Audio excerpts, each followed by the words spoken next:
Hello and welcome to all of you students. Today we are going to discuss about our exercise number 2.1. आज हम लोग exercise number 2.1 को discuss करेंगे. इससे related जितने भी क्वेश्चंस हैं उनको डिस्कस करेंगे. ठीक है, चलिए स्टार्ट करते हैं. आज का हमारा टॉपिक ये है आपकी एक्सरसाइज नंबर 2.1. एक्सरसाइज नंबर 2.1 का ये आपका दे रखा है क्वेश्चन नंबर 1. क्या दे रखा है जरा पढ़ लेते हैं कि क्वेश्चन क्या कह रहा है. Express the following unlike fractions as mix fraction. Unlike fraction को किस में कन्वर्ट करना है हमें? मिक्स फ्रैक्शन में. तो कैसे करेंगे? देखिए ये जितने भी हैं वो आपके अनलाइक फ्रैक्शंस ही हैं. अब इनको हमें कन्वर्ट किस में करना है? मिक्स फ्रैक्शन में. अच्छा, मिक्स फ्रैक्शन क्या होता है थोड़ा सा देख लीजिए आप लोग. मिक्स फ्रैक्शन में आपका क्या होता है जरा देखिए. जैसे कि कोई भी नंबर लिखा हुआ है, इस तरीके से लिखा हो 2/1/3. ये आपका कोई एक मिक्स फ्रैक्शन दिया हुआ है. अब अच्छा, इसमें होता क्या है, क्या खासियत है अनलाइक और मिक्स फ्रैक्शन में? अनलाइक फ्रैक्शन नॉर्मली आपका PY/Q की फॉर्म में होगा, बट ये जो मिक्स फ्रैक्शन होगा इसमें एक होल पार्ट होगा और एक फ्रैक्शनल पार्ट होगा. ठीक है, तो ये जो है ना, ये 1/3 ये आपका फ्रैक्शनल पार्ट है. फ्रैक्शनल बोलेंगे इसको, फ्रैक्शनल. ठीक है, और ये जो है वो होल पार्ट है, होल. ठीक है, ये आपका होल पार्ट है यानी कि कंप्लीट पार्ट है, और ये आपका फ्रैक्शनल मतलब कुछ छोटा सा पार्ट है. अब एक चीज़ समझो, जैसे कि मान लो कि ये कोई किस स्ट्रिप है, ये कंप्लीट स्ट्रिप है. ठीक है, और ये कंप्लीट है एक, तो ये होल पार्ट हो गया. ठीक है, कंप्लीट एक स्ट्रिप है तो होल पार्ट हो गया. और अगर मैं इसको पार्ट में ब्रेक कर दूं, 1 2 3 4 5 पार्ट में ब्रेक हो चुका है. ये देखो 5 पार्ट में ब्रेक हो चुका है. तो अगर इसमें से मैं ओनली 1 पार्ट लूँ तो ये क्या हो गया? ये फ्रैक्शनल पार्ट कहा जाता है. ठीक है, तो ये समझिए कि फ्रैक्शनल क्या होता है और होल पार्ट क्या होता है. तो मिक्स फ्रैक्शन जो होता है उसमें दोनों पार्ट होंगे, होल पार्ट भी होगा और फ्रैक्शनल पार्ट भी होगा. ठीक है, ये चीज़ क्लियर हुई. अब स्टार्ट करते हैं हमारा क्वेश्चन नंबर 1. ये आपका दे रखा है 25/13. ये आपका एक कोई नंबर दे रखा है, ये अनलाइक फ्रैक्शन है, इसे किस में कन्वर्ट करना है? मिक्स फ्रैक्शन में. चलिए क्या करेंगे, पहले हम इसको डिवाइड करेंगे. 13 से हमने डिवाइड किया, 13 × 13. ठीक है, ये आ गया आपका 13. हमने सब्सट्रैक्ट किया, कितना आया? 12. तो ये रहा 12. अच्छा, अब ये चीज़ देखो, ये अब 13 से 12 जाएगा नहीं, यानी कि ये हमारा यहीं पे हम स्टॉप कर देंगे. ठीक है, स्टॉप करने के बाद आप देखेंगे इसको किस तरीके से लिखना है आपको. यहाँ पे जो आपका आंसर आया है उसको पहले लिखना है V फॉर्म. देखिए मैंने कहाँ से स्टार्ट किया? 1 से, तो पहले 1 को लिखना है. देन आपका क्या रिमेनिंग था? 12, उसको ऊपर लिखना है. देन डिवाइड किससे किया था हमने? 13 से. ये आपका नीचे आ गया. क्लियर? अब एक चीज़ समझ में आ गई, कोई भी अगर आपको अनलाइक फ्रैक्शन से मिक्स फ्रैक्शन में कन्वर्ट करना है तो हम क्या करेंगे, उसका डिवाइड करेंगे, और डिवाइड करके जो भी आपका बचता है, हमें उसको कम्प्लीटली डिविजल नहीं करना, पॉइंट नहीं लगाने, नॉर्मल डिवाइड करो, और जो भी रिमेनिंग बचता है उसको इस फॉर्म में आप लिख दो. तो ये आपका देखो मिक्स फ्रैक्शन बन गया है. आपको मैंने अभी बताया था कि देखो इसमें एक होल नंबर पार्ट होता है, होल पार्ट होता है, और एक फ्रैक्शनल पार्ट होता है. क्लियर? ये होल पार्ट है यानी कि ये वाला कंप्लीट है, और ये जो है वो फ्रैक्शनल है, ये किसी ना किसी का कुछ पार्ट है. ठीक है, क्लियर? मिक्स फ्रैक्शन में कन्वर्ट हो गया, यानी कि मिक्स फ्रैक्शन इस फॉर्म में लिखा होगा कहीं ना कहीं. यहाँ पे कोई एक नंबर लिखा होगा, ऊपर एक नंबर लिखा होगा, और नीचे भी कोई एक नंबर लिखा होगा. मिक्स फ्रैक्शन का फॉर्म जो है वो इस तरीके का है. आप देखो ये वाला इसी फॉर्म में तो आया है आंसर आपका. चलिए स्टार्ट करते हैं हमारा क्वेश्चन नंबर फर्स्ट का सेकेंड पार्ट. ये है आपका सेकेंड. फर्स्ट पार्ट को हमने डिस्कस किया, क्वेश्चन नंबर फर्स्ट के फर्स्ट पार्ट को डिस्कस किया. अब हम क्वेश्चन नंबर फर्स्ट के सेकेंड पार्ट को डिस्कस करेंगे. सेकेंड पार्ट हमारा क्या कह रहा है? 185 / 32. अच्छा, ये देखो ये एक अनलाइक फ्रैक्शन है.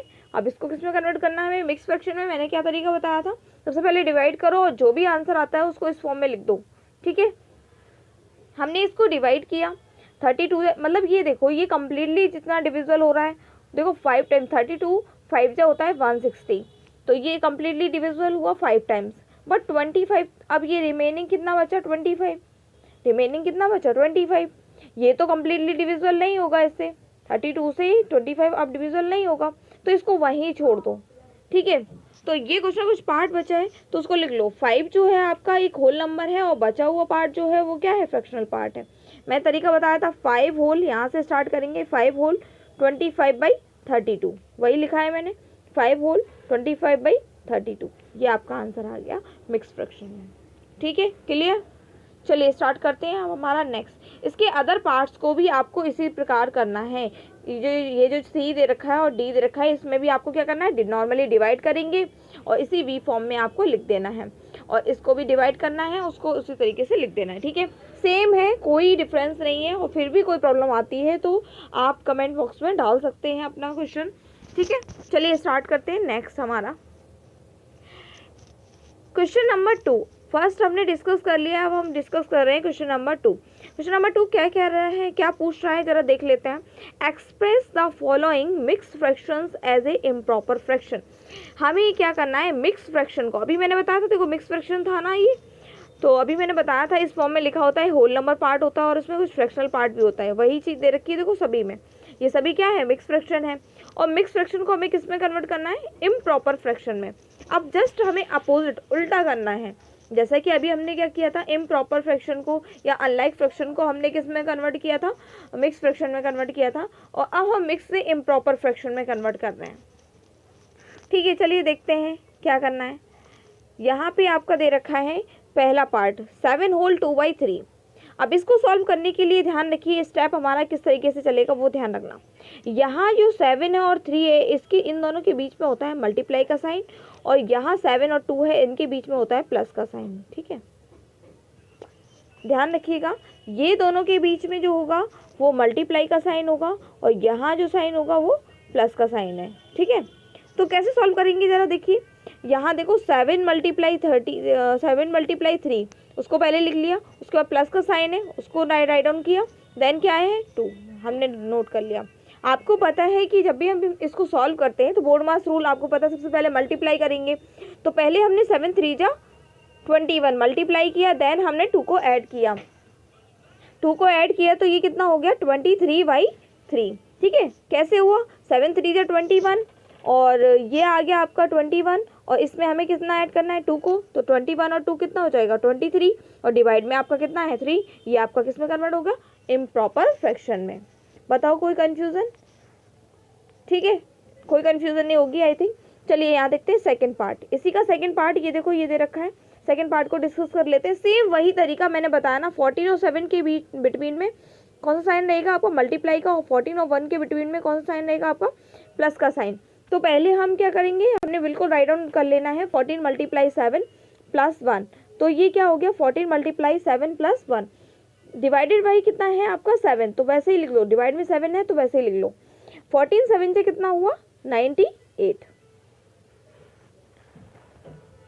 ठीक है, और ये यहाँ पे क्या है आपका +1, उसको भी वैसे ही लिख लो, 98 और 1 कितना हुआ 99/7, ये आपका इम्प्रॉपर फ्रैक्शन में आपका कन्वर्ट हो चुका है। ठीक है, और कोई कन्फ्यूज़न हो तो बताओ। यहाँ पे कुछ नहीं करना है, बस ये ध्यान रखना है कि इन दोनों के बीच में मल्टीप्लाई का साइन रहेगा, और यहाँ इन दोनों के बीच में क्या रहेगा, मल्टीप्लाई का साइन रहेगा, और यहाँ 18 और 3 के बिटवीन में 3 का साइन रहेगा। सभी में जितने भी मिक्स फ्रैक्शन है उसमें इसी तरीके की प्रोसेस आपकी चलती है। और यहाँ पे आपको क्या करना है, 18 × 4 हमने किया पहले हमारा 18 × 4 है, तो पहले उसको ले लिया हमने, उसके बाद नेक्स्ट जो दे रखा है इसको ऐड करना है 3 में।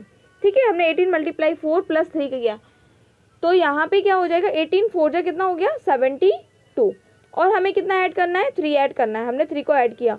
72 में अगर हम 3 को ऐड करेंगे तो कितना हो जाएगा 75/4। देखो डिवाइड वाला चेंज नहीं होता, जरा देखो डिवाइड 3 चल रहा है, 3 ही चलेगा और 3 ही चलेगा आंसर तक। तो ध्यान रखना, बस हमें प्रोसेस कहाँ फॉलो करनी है, यहाँ बस ये ध्यान रखना, यहाँ मल्टीप्लाई का साइन है और यहाँ प्लस का साइन है। पहले हम मल्टीप्लाई करेंगे देन ऐड करेंगे, पहले हम मल्टीप्लाई करेंगे देन ऐड करेंगे, सेम प्रोसेस ही चल रही है तीनों क्वेश्चंस में। ठीक है, बाकी ये जो 4th क्वेश्चन है ये आप खुद से ट्राई करेंगे, एक मैंने आपके लिए छोड़ रखा है ये। ठीक है, अब हम डिस्कस करेंगे, हमने फर्स्ट पार्ट डिस्कस कर लिया, सेकंड पार्ट डिस्कस कर लिया, अब हम इसका थर्ड पार्ट डिस्कस करेंगे। थर्ड पार्ट क्या कहता है, पहले हम ये पता कर लेते हैं। कह रहा है आइडेंटिफाई करो whether the following are like fraction, कि इनमें से ये लाइक फ्रैक्शन है या अनलाइक फ्रैक्शन है। देखो मैंने आपका सेकंड जो पार्ट थर्ड वीडियो रहा है उसमें हमने आपको यही बताया कि लाइक और अनलाइक फ्रैक्शन होता क्या है। तो यहाँ देखो हमने बताया था आपको अगर याद है तो ये ध्यान रखो कि मैंने बताया था कि कोई भी फ्रैक्शन जो p/q के फॉर्म में होता है, अगर उसका डिनोमिनेटर यानी कि नीचे वाला डिनोमिनेटर, ये देखो अभी मैंने बताया था ना कि कोई भी फ्रैक्शन लिखा हो उसके ऊपर वाला तो न्यूमरेटर कहलाता है और नीचे वाला क्या कहलाता है, डिनोमिनेटर। तो यहाँ पे न्यूमरेटर से मतलब नहीं है, यहाँ पे हमें डिनोमिनेटर देखना है। देखो डिनोमिनेटर सभी क्या है, सेम है, सभी सेम है। अगर डिनोमिनेटर सेम है तो ये जो क्वेश्चन है, ये वाला क्वेश्चन जो फर्स्ट पार्ट है थर्ड का, ये हमारा क्या कहलाएगा, लाइक फ्रैक्शन। अगर डिनोमिनेटर सेम ना होता तो ये लाइक फ्रैक्शन नहीं होता। डिनोमिनेटर सेम तो लाइक फ्रैक्शन, और डिनोमिनेटर सेम नहीं है तो अनलाइक फ्रैक्शन, ध्यान रखिएगा। चलिए इसका सेकंड पार्ट देख लेते हैं। सेकंड पार्ट में क्या दे रखा है, ज़रा ध्यान से देखिए। ये आपका थर्ड का सेकंड पार्ट है, ठीक है, मैंने वही राइट डाउन कर रखा है। यहाँ देखिए 4/11, 6/11, 9/13 और 11/13 ये आपका दे रखा है। कह रहा है कि बताइए कि लाइक फ्रैक्शन है या अनलाइक फ्रैक्शन है। तो मैंने बताया था कि न्यूमरेटर से मतलब नहीं है, ऊपर वाले से मतलब नहीं है, हमें क्यों कौन सा देखना है, नीचे वाला देखना है। यहाँ देखो 11 है, बट यहाँ क्या आ गया 13, ये देखो सेम नहीं है, ये भी सेम नहीं है। देखो यहाँ 11 था, यहाँ 11, यहाँ भी अगर 11 होता तो लाइक हो जाता, बट ये डिनोमिनेटर क्या है, सेम नहीं है, इसलिए ये क्या हो जाएगा, unlike fraction. Clear. Like fraction में डिनोमिनेटर सेम होता है, अनलाइक फ्रैक्शन में डिनोमिनेटर डिफरेंट होता है। डिनोमिनेटर पता है ना, ऊपर वाले को क्या बोलते हैं, न्यूमरेटर, और नीचे वाले को डिनोमिनेटर, डी से डाउन, डी से डिनोमिनेटर। ठीक, इसी तरीके के हमने दोनों पार्ट डिस्कस कर लिए। अब हम डिस्कस करेंगे क्वेश्चन नंबर 4। हाँ, इसकी जो है दो पार्ट मैंने छोड़ दिए हैं, आपको समझिएगा। इसका डिनोमिनेटर देखिएगा, क्या ये सेम है, अगर सेम है तो लाइक, अगर सेम नहीं है तो अनलाइक। ये देखो ये ऑलरेडी सेम नहीं दिख रहा है, ये भी अनलाइक होगा। और यहाँ भी देख लो कि यहाँ आपका 24 दे रखा है, 24 दैट मीन्स क्या हुआ कि सभी 24 हैं, डिनोमिनेटर वाला सेम है, तो ये भी क्या होगा, लाइक फ्रैक्शन होगा। तो ये लाइक, फर्स्ट आपका लाइक निकला, लाइक है, और ये सेकंड क्या होगा, अनलाइक फ्रैक्शन है। ये भी अनलाइक फ्रैक्शन है, ये भी आपका लाइक है। तो लाइक में बस ये ध्यान रखना है कि डिनोमिनेटर कैसा होगा, सेम होगा, डिनोमिनेटर क्या होगा, सेम होगा। ठीक है, अब हम डिस्कस कर रहे हैं हमारा फोर्थ पार्ट। हमने फर्स्ट पार्ट अच्छे से डिस्कस किया, सेकंड पार्ट डिस्कस किया, थर्ड पार्ट डिस्कस किया। अब हम डिस्कस कर रहे हैं क्वेश्चन नंबर 4। चलिए पढ़ लेते हैं क्या कह रहा है। रिड्यूस करो, इसको सॉर्ट आउट करो, मतलब छोटा करो। क्या छोटा करना है, रिड्यूस क्या करना है, कम क्या करना है। रिड्यूस मतलब होता है कम करना। Reduce the following fractions into simplest form, हमें सिंपलेस्ट फॉर्म में कन्वर्ट करना है। सिंपलेस्ट फॉर्म में कन्वर्ट करने के लिए ध्यान रखिए, जब भी सिंपलेस्ट फॉर्म में कन्वर्ट किया जाता है तो हम कोई एक ऐसा नंबर ले लेते हैं जिससे कि वो आसानी से कट हो सके। देखिए कैसे करना है, ज़रा देखिए। पहला क्वेश्चन मैंने ले लिया, वो 414/324, ये एक क्वेश्चन आपका फर्स्ट दे रखा है। ये देखो मैंने वही लिख रखा है, ये रहा आपका फर्स्ट क्वेश्चन। फर्स्ट क्वेश्चन में हमने देखा कि 414/324 बहुत ही बिगेस्ट वैल्यू है, बहुत बड़ी वैल्यू है। अब इसको हमें क्या करना है, सिंपलेस्ट फॉर्म में कन्वर्ट करना है, यानी कि छोटा सा फॉर्म बनाना है इसका। तो कैसे करेंगे, तो ज़रा देखिए, यहाँ 414 था, यहाँ पे भी कितना था, 324। इसका देखो यूनिट प्लेस, देखो यहाँ यूनिट प्लेस ये वाला होता है, तो यूनिट प्लेस क्या है, 4 है दोनों में, ऊपर भी नीचे भी। एक चीज़ क्लियर हो गई। अब इसे यहाँ पे इसका प्रोसेस समझ लीजिए, करना क्या है। सिंपलेस्ट फॉर्म में कन्वर्ट करने के लिए हम देखेंगे न्यूमरेटर और डिनोमिनेटर वाली वैल्यू को देखेंगे। ये है न्यूमरेटर वाली वैल्यू और ये है डिनोमिनेटर वाली, दोनों वैल्यू को देखेंगे और इसकी यूनिट प्लेस को चेक करेंगे कि क्या वो 2 से कट हो रही है, क्या वो 2 से डिवाइड है। समझ गए, तो ये 4 है, वो 2 से डिवाइड है या नहीं है। और ये जो ये नीचे वाला 4 है वो भी 4 तो 2 से डिवाइड है। तो अब आ जाते हैं क्वेश्चन पे, कैसे सॉल्व करना है। यहाँ देखो, यहाँ पे दे रखा है 414/324। अब 414 को अगर हम कट करेंगे तो कितनी बार जाएगा, आप खुद देखो। जैसे कि अगर आपको डिवाइड नहीं आता तो यहाँ हम अलग से डिवाइड कर लेंगे, ज़रूरी नहीं है कि उसी में कट पिट करो। हमने 2 से डिवाइड किया, 2 2 जा कितना हुआ, 2 2 जा कितना हुआ, 4 हुआ। हमने 1 नीचे ले लिया, एक स्टेप बढ़ेगा, 1 यहाँ आ गया है। और यहाँ से आपको ये ध्यान रखना है, 1 तो आ गया है, 1 में तो 2 का डिवाइड नहीं जाएगा, तो हम यहाँ क्या ले लेंगे, 0 ले लेंगे। 0 ले लिया तो एक और नंबर हमारा बढ़ जाएगा, वो आ गया आपका 4। तो अब ये कितनी हो जाएगा, 2 7 जा 14, ये कम्प्लीटली डिविजिबल हो गया। ठीक है, ये आ गया 14 और 14 में से 14 गया, ये 0, कुछ नहीं बचा। ठीक है, एक चीज़ क्लियर हो गई यहाँ पे हमें। तो ये कितना आ जाएगा 207, वही मैंने यहाँ लिख रखा है। ठीक है, ठीक है, अब हम देखेंगे नेक्स्ट।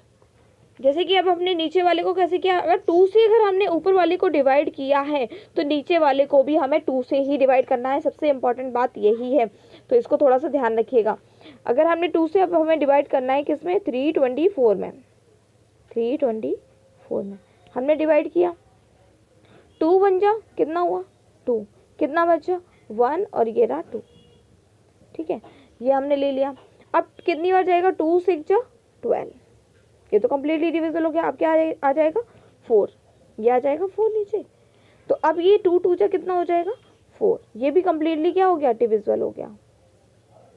ठीक है, तो ये हमारा आंसर कितना आ जाएगा 162। देखो वही चीज़ यहाँ लिखी हुई है, मैंने 2 से इसको भी डिवाइड किया है और 2 से इसको भी डिवाइड किया है। दोनों को हम एक ही नंबर से डिवाइड करेंगे, सेम नंबर से डिवाइड करेंगे। ठीक है, सिंपलेस्ट फॉर्म में कन्वर्ट करने के लिए न्यूमरेटर और डिनोमिनेटर दोनों को ही हमें सेम नंबर से डिवाइड करना है, ध्यान रखिएगा। अब यहाँ पे एक चीज़ क्लियर हो गई, 207 आ गया और यहाँ 162 आ गया, कोई प्रॉब्लम नहीं है। अब यहाँ क्या करना है, फिर से वही प्रोसेस अपनानी है। यहाँ यूनिट प्लेस चेक करो, यूनिट प्लेस कितनी है 7 और यहाँ की यूनिट प्लेस कितनी है 2। क्या ये 2 से डिविजिबल है, नहीं है, तो 2 से अब हम डिवाइड नहीं कर सकते। अब हम किससे डिवाइड करके चेक करेंगे, 3 से चेक करते हैं। 3 से चेक करो भाई, 3 से चेक करते हैं। 3 से 207 और 162 दोनों ही डिवाइड होना चाहिए, 207। अब अगर हम 3 से अगर हम इसको डिवाइड करेंगे तो क्या हो जाएगा, 3 6 जा 18, 18 आ गया हमारा यहाँ पे क्या आ जाएगा 7। ठीक है, तो अब हम इसको डिवाइड करेंगे तो ये यहाँ पे कितना बचा, 20 में से 18 गया तो कितना बचेगा 2।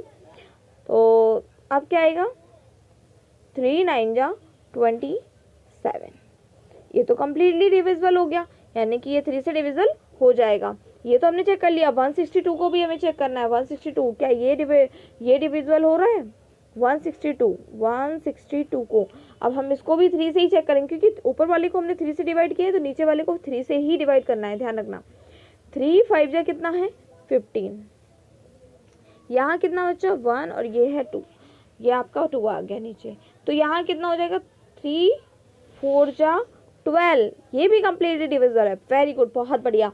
अब यहाँ पे एक चीज़ क्लियर हो गई, ये भी 3 से डिविजिबल है और ये भी 3 से डिविजिबल है, तो हमने दोनों को कट किया, ये आ जाएगा 69, ये आ गया 54। क्लियर, तो ये 69/54 आया। फिर से यही प्रोसेस चेक करेंगे कि अब ये 69 और 54 किससे डिविजिबल है। देखो यहाँ 1 प्लेस पे 9 है, यहाँ 4 है, 2 से तो डिविजिबल नहीं होगा, लेकिन किससे चेक करेंगे अब हम 3 से चेक करेंगे। 3 से चेक करो, 69 था, 3 से डिविजिबल करेंगे कितना आ जाएगा, 3 2 जा 6, 9 आया नीचे आपका, 3 3 जा 9, ये भी कम्प्लीटली डिविजिबल हो गया 3 से। अब नेक्स्ट चेक कर लेते हैं 54 जा रहा है कि नहीं, 54 हमने 3 से चेक किया, 3 1 जा 3, हमारा कितना रिमेनिंग बचा 2, यहाँ हो गया 4, 3 8 जा 24, तो ये भी कम्प्लीटली डिविजिबल हो गया। ये 18 टाइम और ये 23 टाइम्स।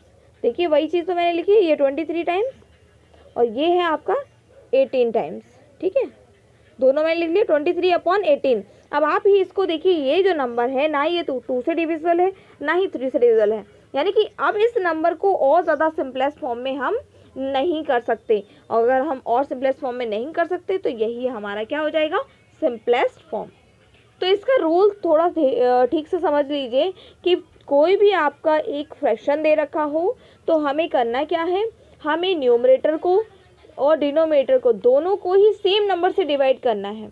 ठीक है, सेम नंबर से डिवाइड करने के बाद नेक्स्ट प्रोसेस में अगर वो डिविजिबल हो जाता है तो नेक्स्ट प्रोसेस में वही नंबर आ जाएगा, और वो नंबर आने के बाद फिर से वही प्रोसेस चेक करेंगे, क्या ये न्यूमरेटर और डिनोमिनेटर 2 से दोनों ही कट रहे हैं या नहीं कट रहे हैं। फिर 3 से चेक करेंगे, क्या न्यूमरेटर 3 से डिविजिबल है, क्या डिनोमिनेटर 3 से डिविजिबल है, दोनों ही डिविजिबल होना चाहिए।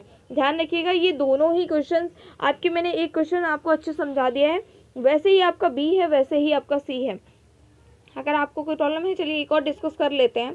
यहाँ पे आपका 18/122 है, तो यहाँ पे इसका वंस प्लेस देखो, यहाँ पे 4 है, यहाँ 2 है, तो एक चीज़ तो क्लियर है, 2 की टेबल में 4 भी आता है, 2 की टेबल में 2 ही आता है। देखिए डिविजल का रूल सिर्फ मैंने अभी 2 का बताया है, 3 का नहीं बताया, तो बस 2 का ध्यान रखिए। 2 के लिए ये रूल है कि यूनिट प्लेस चेक करके हम पता लगा लेंगे कि 2 से डिविजल है या नहीं।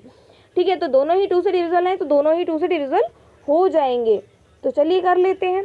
84 में अगर हम 2 से डिवाइड करेंगे,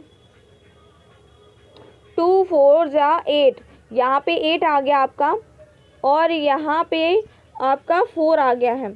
ठीक है, तो यहाँ पे आप चेक करिए, 2 2 जा कितना हो जाएगा 4, ये कम्प्लीटली डिविजिबल है। अब नेक्स्ट चेक कर लेते हैं। नेक्स्ट जो है आपका 122, तो 122 2 से डिविजिबल है या नहीं, 2 6 जा 12, यहाँ पे कितना बचा 1, 2 1 जा 2, तो ये कम्प्लीटली डिविजिबल हुआ 61 टाइम, और ये 42 टाइम। तो देखो 42 ये है 61, तो मैंने लिखा ऊपर 41 नीचे लिखा 42, ऊपर लिखा मैंने 42 नीचे लिखा 61।